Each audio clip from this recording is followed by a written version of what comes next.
Okay, we are fully live. Awesome. I will get those links to our team members and get some people rolling in. Yeah.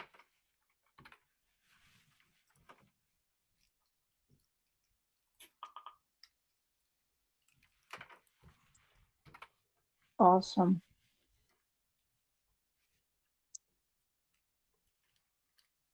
So just bear with us, anyone Yeah, coming in. We'll be starting in about 2 minutes. We'll get our episode cooking. perfect. Yeah, we're live right now on TikTok, YouTube, and Facebook. So really excited for people to hop in and just have a great conversation with us.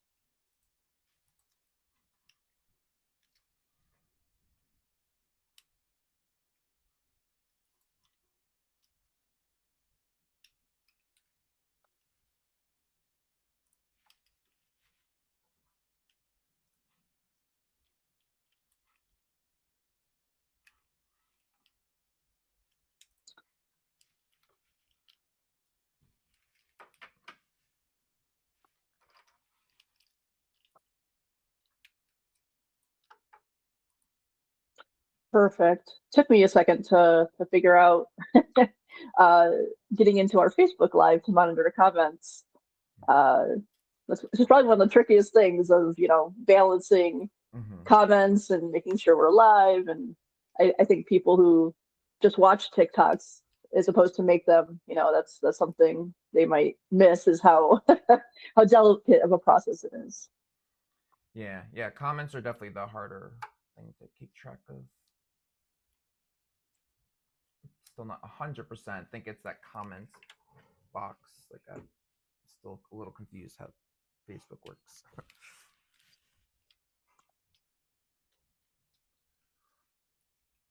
But cool. We should get started. Great. Well, hello, everyone. Again, we are live right now on TikTok, Facebook, and YouTube. I'm Liz, and this is Travis, our founder, and we're Think Future is Now Coalition. So, welcome to our live, and you can think of Think as your civic utility company. And just like any other civic or any other utility company, what we do is connect people to shared resources and run on shared standards. And that is exactly what Fink is doing for democracy. We are plugging everyone into a fair, citizen led system of representation. And we are making that simple process easy to participate in. And how are we doing that? We are putting every candidate on equal footing. We are lowering the barriers for grassroots voices. We are streamlining the democratic process. So, all of these things working together leads to a system of less waste while also having more representation. So, this system has built in accountability, right, with those shared standards that we talked about. And what that does, it keeps leaders answerable to the people while reducing the sway of money in politics. So that is what we are as an organization. So we invite all of you to plug in, be heard, and get results. And before we get into the AMA or Ask Me Anything portion of this live, uh, just a simple ask of uh, tapping the hearts. If you're on TikTok, you give us a like. Jumping to the chat if you have questions or comments. We love chatting with you guys. And hitting that follow or subscribe button. With an organization such as ours being so people powered and people focused, right? It's those little momentums of liking, commenting, subscribing that really gets us on our feet and helping others hear our message as well. So every little bit, helps us grow, and we really thank all of you who have subscribed, who do comment and do like. We greatly appreciate that. So, with all of that, we're going to jump right into our AMA. So, today we're talking a bit about candidates and the uh, the dam in the river of representation and democracy and what that looks like. So we're going to jump in to the first question of how it feels there is a dam, right, built into our political system, one that keeps power in power, no matter who the voter prefers, right? There seems to be a divergence between who we vote for and who we get. So Travis, my first question to you is, why do you think it is so hard for new or maybe underrepresented voices to even reach the public, let alone win on the ballot? Yeah, so pretty much that boils down to who's in control of the candidate selection process. So, kind of how it's the system evolved in our country is that we pretty much rely on the DNC and RNC to really handle that candidate selection process. So, what theoretically they're supposed to do is that each side starts finding their candidates, and then they run a primary so that voters can pick which candidate in each party that they like. And then, once whoever wins the primary, then the DNC or RNC backs that candidate in the general election. But unfortunately, how it's evolved, it's really gotten very top down. So again, it's supposed to be that the DNC and RNC should be facilitating this decision-making process with America. They should be allowing the voters to really sway who's going to win the primary.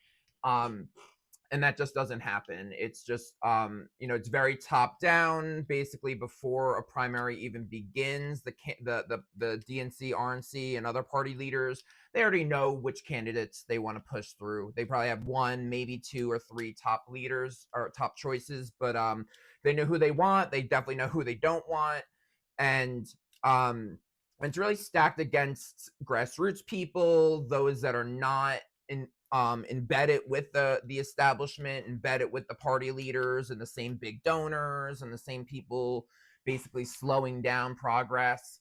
And so that's really what we're looking at right now, is that they're not doing the proper processes for the candidate selection, and so grassroots voices get mulled over. Anyone that doesn't have millions of dollars or have connections for big donors to get millions of dollars, and they're not going to play ball with the establishment, they pretty much get almost no voice in the primary, and they just kind of, they're kind of at the bottom where no one barely knows they exist, and then the establishment basically gets their top choice, and that gets pushed through.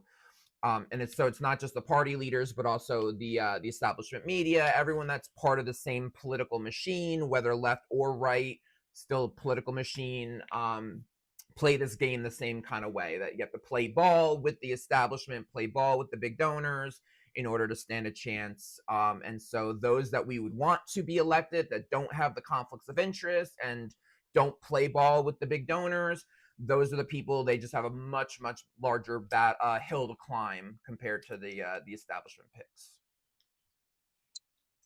And a follow-up to that, Travis, is you said, oh, the RNC and DNC, they know who they want to promote, and maybe even more so, they know who they don't want to promote, don't want to give that recognition to. Can you talk about that distinction, but make it broader, right? Because I think usually when, candidates aren't viable or electable, it usually can boil down to party lines or pointing fingers at, if you're a Republican, it's the DNC that's corrupt. If you're a Democrat, it's the RNC that's corrupt. Can you take us out of that partisan lens and really talk about the DNC and RNC and the establishment, working as a machine, rather than down, evenly split down party lines?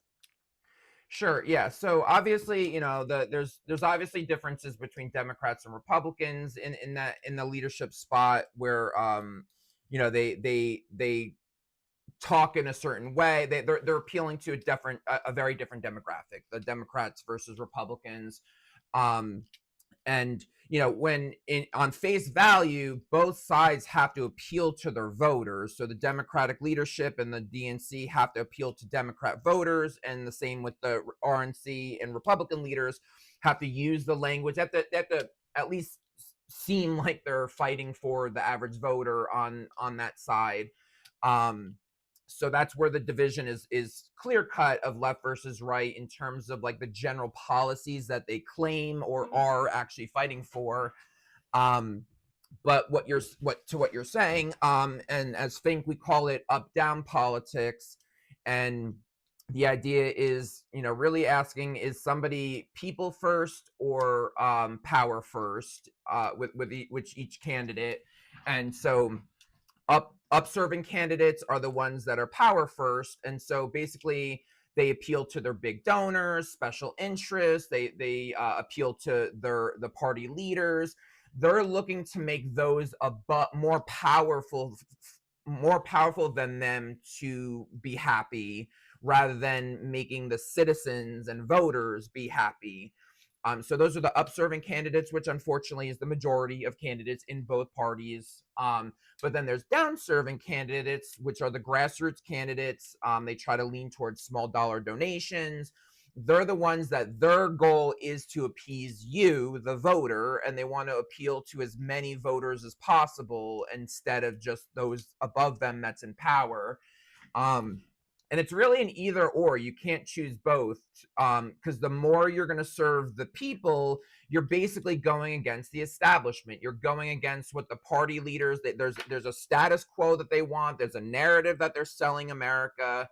And, the more you're going to actually fight for the American people, the more you're going to go against that status quo. Because obviously, most Americans agree that the system isn't working, democracy is not working, the economy is doing worse. So regardless of who's in power. And so in order to acknowledge that, you have to go against the status quo. You have to go against the establishment. And so in some sense, they're still left versus right, but when push comes to shove, the establishment's going to stick together. Again, they're basically, they want to keep the status quo. Yes, there's little policy shifts between left versus right, and I know Trump is a unique outlier in general. But when all is said and done, the system is going to be about the same as it's been in the last at least like decade or so. The economy is still going to keep getting worse. The richest of this country are going to get much richer. Taxes are very limited on the higher up spectrum, and then more of the middle class is the ones holding the bill. And so, regardless of like when Biden was president and had a majority in all chambers, and now Trump with all the chambers, when all said and done, it's still going to be, your life's not going to get better, regardless of which side's in power, because again, they're going to stick to the status quo. They're not going to look for big change. They're not going to look to truly represent you. They're still representing the voter, their big donors. So it really boils down to there's 1% of the population that has the most money, and they're influencing politics and policies. And a lot of big donors put money on both sides, Democrats and Republicans, and that way, no matter who wins, they have their money in both pockets, and so they know that their interest is going to get taken care of. Now, not always like that. There's definitely plenty of division between big donors, but unfortunately, the rich kind of agree with a lot of the same things. They have the same invested interest in themselves, and less regulation for themselves, less oversight. So regardless of left or right, all the money that's pooling to influence politics kind of keeps in that same direction, that it's just always benefiting the people that are already in power, and less about the average citizen. Cool. That was a really great breakdown. And it feeds into my next question. So you said, it's not really super accurate to just say it's left versus right, Democrat versus Republican, red versus blue. But it's really how candidates are chosen or have access to be chosen. So can you walk us through what it looks like kind of behind the scenes, and why the selection process matters more than ideology when we talk about representation? Yeah, because really, like one of the biggest issues here is not as much the ideology. It's really it's both the incentive of those in office, and like how, and it's a lot of it's like their integrity and authenticity. How authentic are they? You know, these days, when like even when you're a little kid, you learn that like politicians are one of the evils of the world. They're known to be liars, and you know not to trust. Oh, they're a politician, you never want to trust a politician. And that just sold to us as like normal.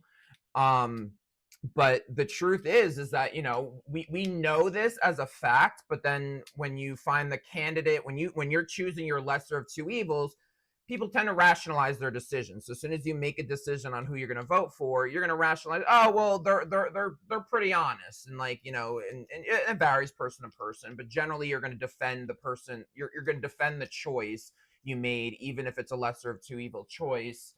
um but the deal is that it's really about who are they serving, and what is their actual intention, what is their agenda. Are they like, it's such a different place to be if you're in office and your goal is, hey, I need to make legislation that appeals so that my big donors keep giving me money and the party leaders are happy with me. And, you know, oh, if I, you know, go this direction, I might lose, you know, a couple thousand of my voters, but most of them, they're not paying attention that much. It's, I really, you know, the biggest thing is, what can I get away with to serve my big donors and party interests without losing too many voters? And that's the trade-off. And they don't care about the voters, even though that's ultimately what they need to actually get reelected. But the system has gotten so rigged that it's basically money practically means election win, based on spending the most money. But so it boils down to their true intentions. Are they really intending to pass the right policies for you and actually bring change that the majority of Americans can actually benefit from it? Or are they only able to do what the big donors approve them to do? And so, you know, yes, there's still big important, there's a important distinction between left versus right, but I could guarantee you, I mean, it's never been this divisive before. It's never been so like Congress not passing anything, lame duck, and, you know, all this like the filibuster and all that. It wasn't always this bad, and that's because it wasn't always this corrupt and extreme. So, you know, if like if they were all about the interests of the American people, they would find compromise, even if it was like 50-50 Democrat Republican. If their goal was to appease their voters, make their voters happy, and make our lives better, they would compromise. They would figure it out. There's been a precedent for this for like almost for like 100 years or more.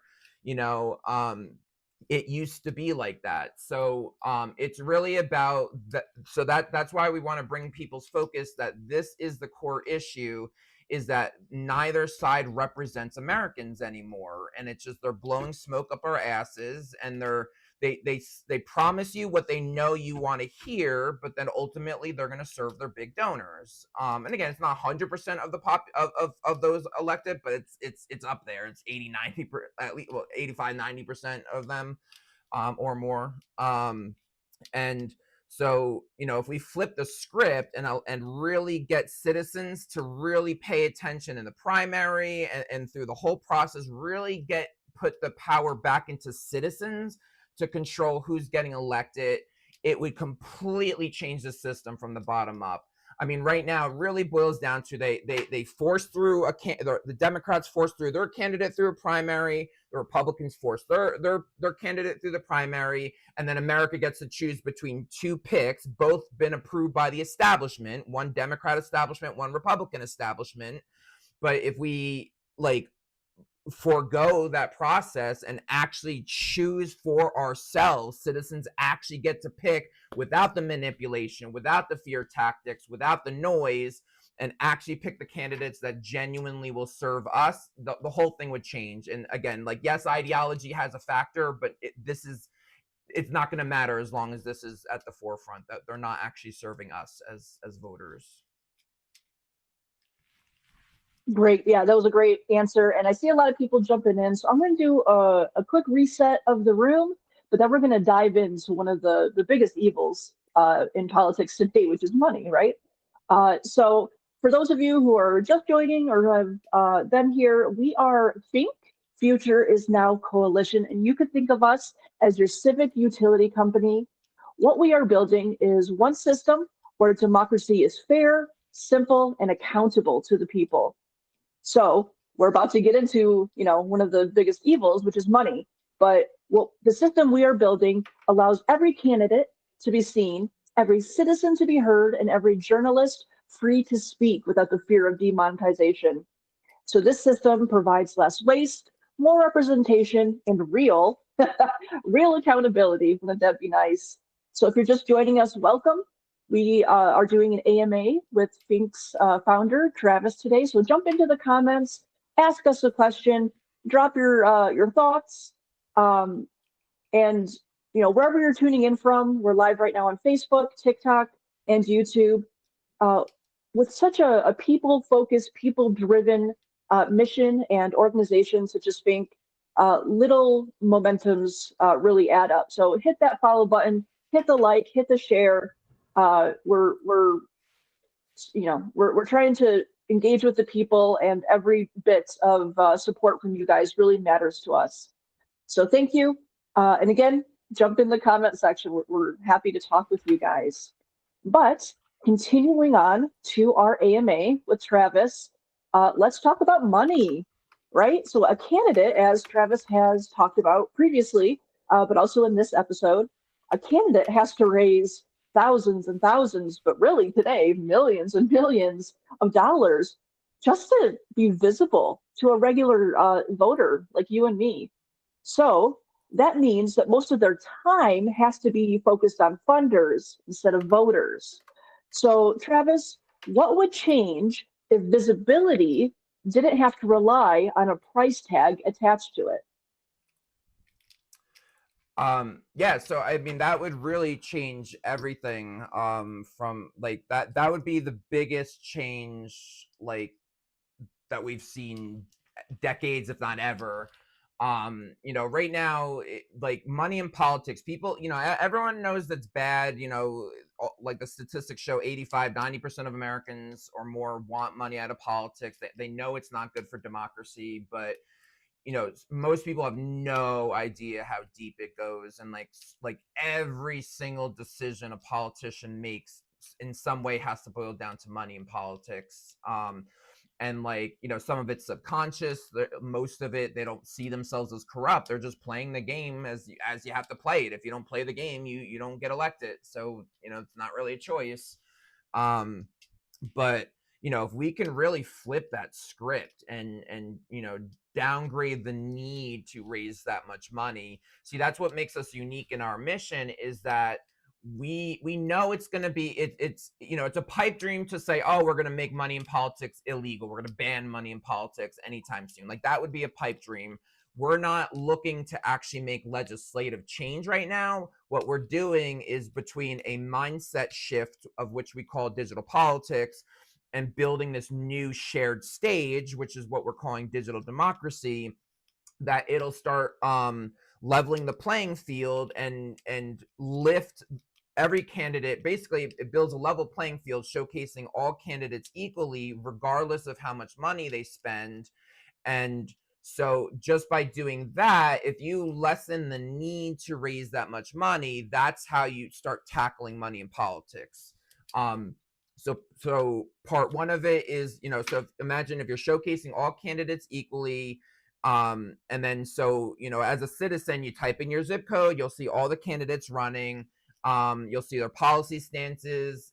The other thing is you'll see who's funding their campaigns. So not only are grassroots candidates get an advantage by being lifted up on a level playing field, but also by showcasing their funding sources, they get an advantage, because the grassroots candidates are not selling out to their big donors. It's the establishment candidates are. So I have to let my dog out, but I'm still talking. Let him in.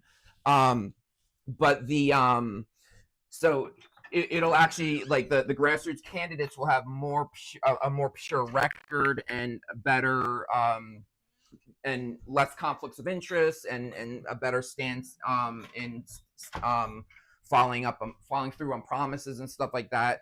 So, as citizens can see that information, the more transparent that information is, the more the more it'll affect their decision making. You're not going to want to vote for somebody that clearly you see who's funding their campaign. You care deeply about, like, healthcare, but then you see that this person's taking $20,000 from private health insurance. It's going to make you think twice before supporting that person. So it's both showcasing and leveling it out, so all candidates are shown, as well as things like that. Basically opening their skeleton closet for the world to see, and just making it super user friendly and transparent.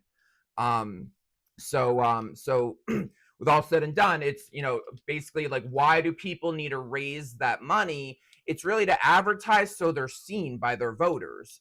So if we have one standardized system that showcases all the candidates, rather than each candidate having to spend millions of dollars each to be seen, like, it makes so much sense. It's like, why has democracy never been this way? It should have always been democracy at the core, and then democracy, the platform of democracy, would showcase your choices for you. So that's what we're building at Think. Wonderful. So shifting gears a little bit, Travis, I know we just had an election last week.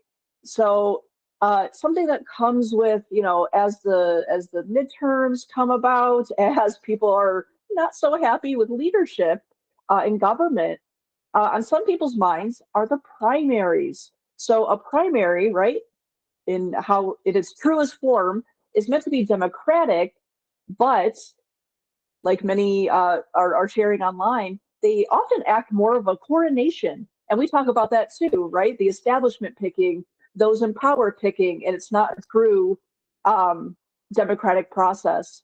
So, can you talk about a bit about what's broken in the primary system and how Think is making primary citizen led? In my question, I have citizen led again, but gosh, maybe citizen led for the first time. So yeah, if you just go into why are primaries broken today and what is Fink doing to address that?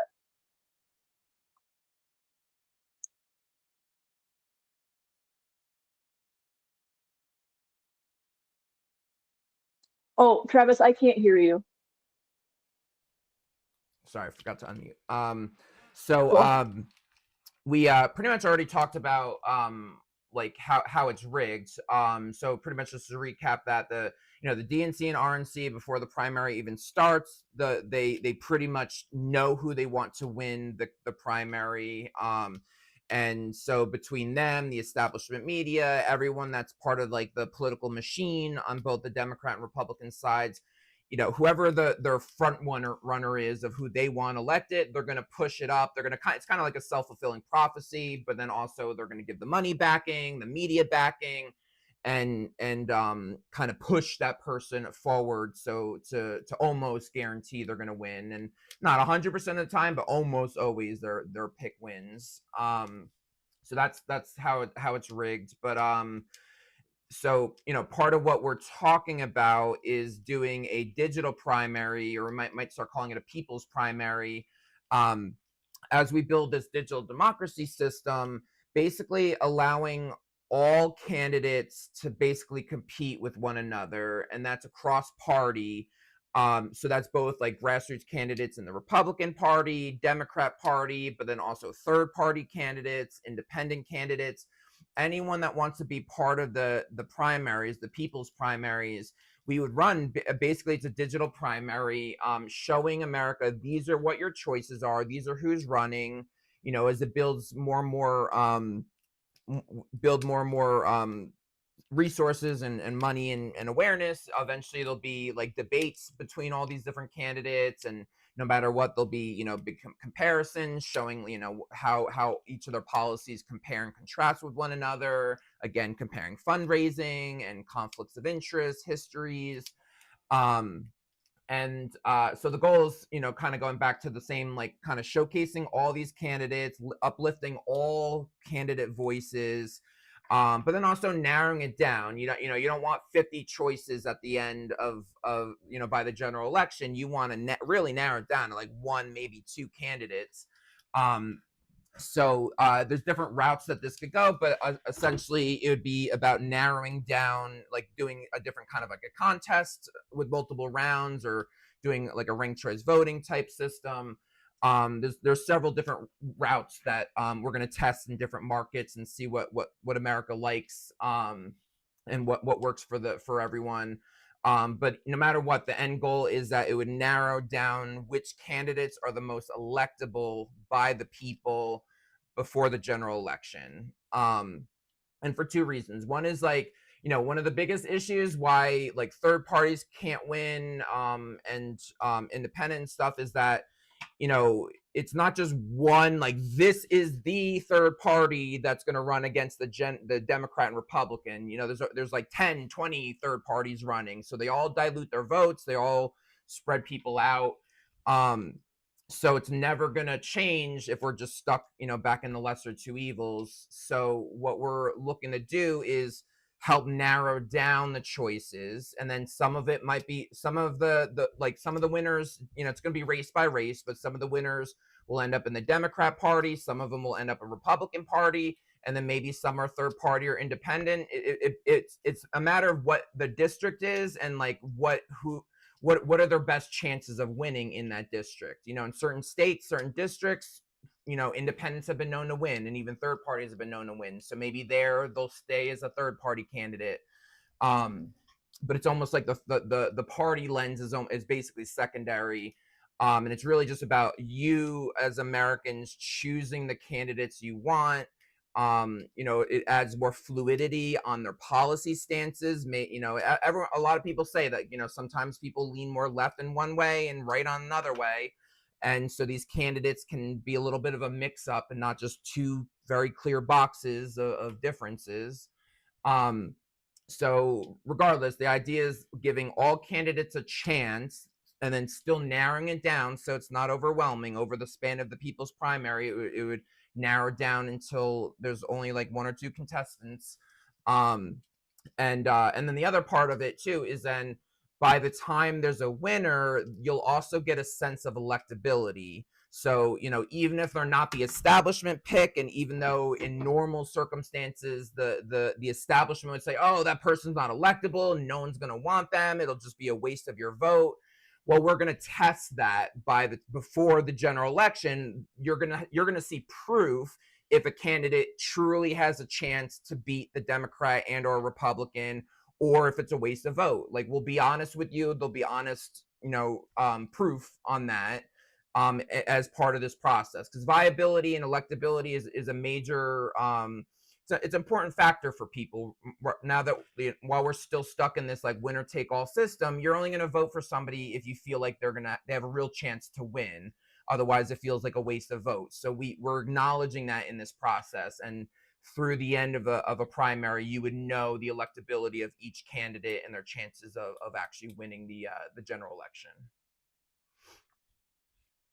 Thank you, Travis. And I see some new people, so I'm going to reset the room before we keep chugging along on our AMA. So we are Fink, Future is Now Coalition.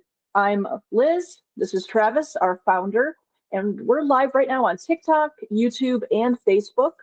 So think of Fink as your civic utility company. And like Travis has been saying, we are building one system that makes democracy fair, simple, and accountable.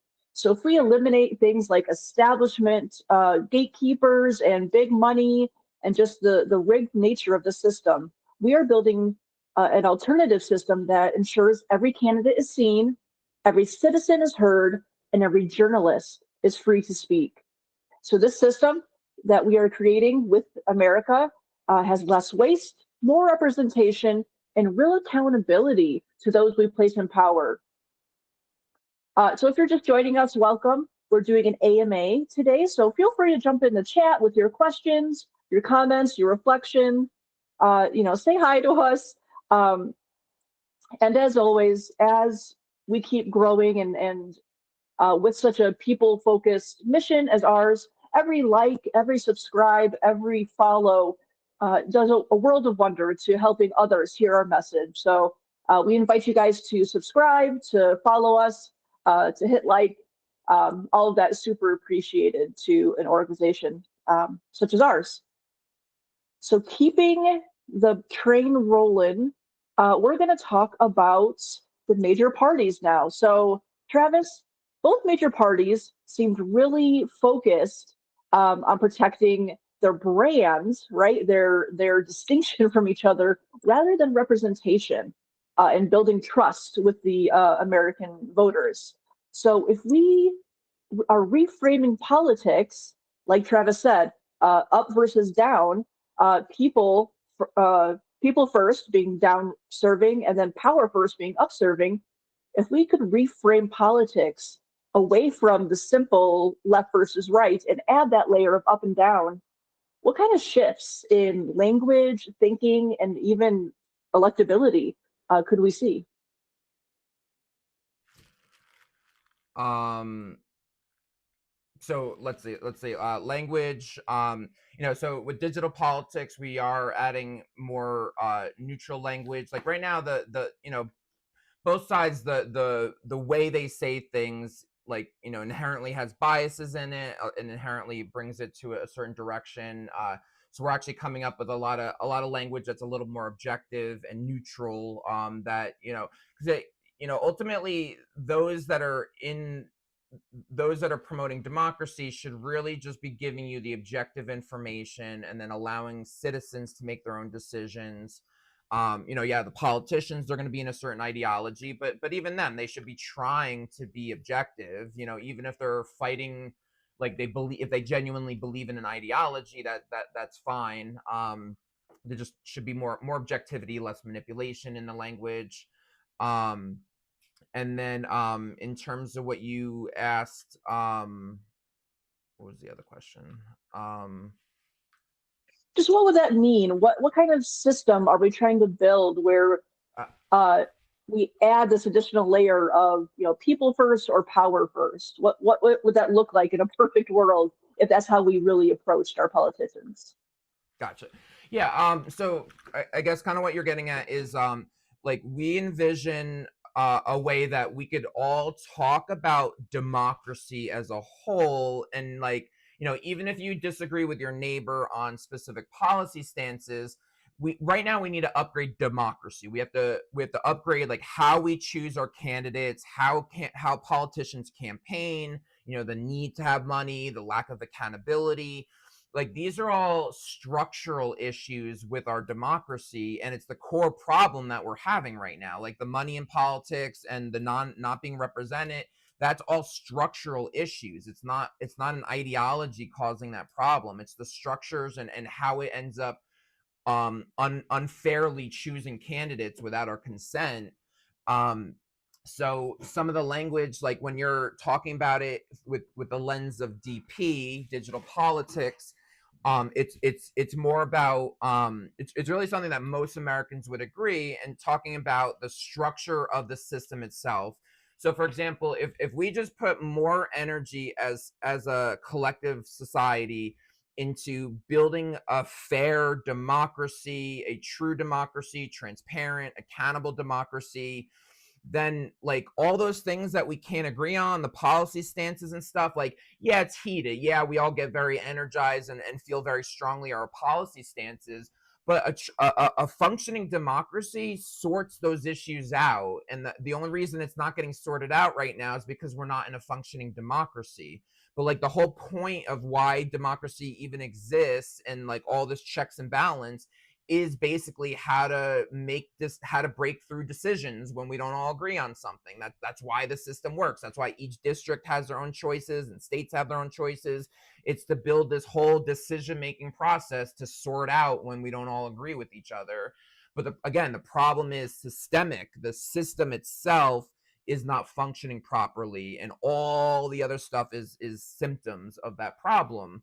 And so going back, so we're actually talking about like we're bringing language and a mindset of like talking about the system itself, and that's nonpartisan. It's not even controversial. Like we talk about this all the time. I could go to Thanksgiving dinner and talk about democracy and talk about the stuff that Fink talks about, and there could be Democrats and Republicans at the table. No one's going to get heated when you talk about these issues. So, for example, if I talk about, most people want money out of politics. Most people don't like insider trading in Washington. Most people want term limits on Washington. Um, so most people don't want gerrymandering, regardless if your party is benefiting from it or not. You would want to blanketly like get rid of gerrymandering. So these are all structural issues. It's not about the specific policy stances. It's about the structure itself of like how we elect our candidates and how they represent us. And so that's what we want to bring to the table with America. That's also what's going to heal a lot of the division in this country, is that you'll learn that most of us agree with all this. Most of us want more representation. You and your neighbor of the opposite party, both of you feel unrepresented. Both of you probably feel the economy's been getting worse for the last decade. Both of you feel like, neither party is really representing you, and you're basically voting for the lesser of two evils. Not everyone's like that, but it's statistically a huge majority. So all said and done is that like the structural issues is where most America could come together. It's what needs to be fixed. It's what's causing the biggest problems in our country right now. The Democrats did better in the election that just passed, but it's like they're not winning. They're just losing less than the Republicans in that election. I mean, like, their approval ratings are still abysmal across the board. Certain ones have are exceptions to that rule, but in general, both parties are very unpopular these days. They have like the lowest approval ratings in modern history. So let's be clear. It's not that like, oh, they're doing so well. Like most people think that Democrats don't have a vision and they don't fight for the issues, so on and so forth. But again, it comes to both sides really, like they don't have a vision. They don't know how to fix the current system because they can't fix it while also appeasing their biggest donors. Because the only way to fix it is to actually go against the biggest, most powerful industries in this country and actually work for the people. And again, doesn't matter if you see an ideology as a Republican more ideology or Democrat ideology. The idea is really just tackling those, tackling the industries that need to be tackled and addressing those that, where power has gone out of control. So with a recap, a nutshell, it's basically that this is where we could come together. This is where most people would agree on things. And this is how we can change the system from the outside, build a better candidate selection process, which is what Fink is doing.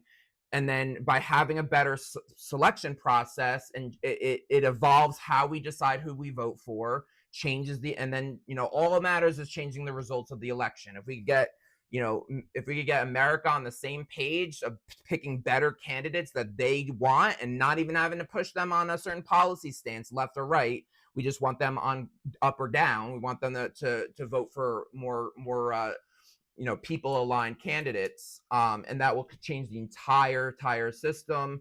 And then once we could fix the systemic problems of democracy, everything else follows. Not that it's all a piece of cake, but you fix the systemic issues, everything else will follow a lot smoother.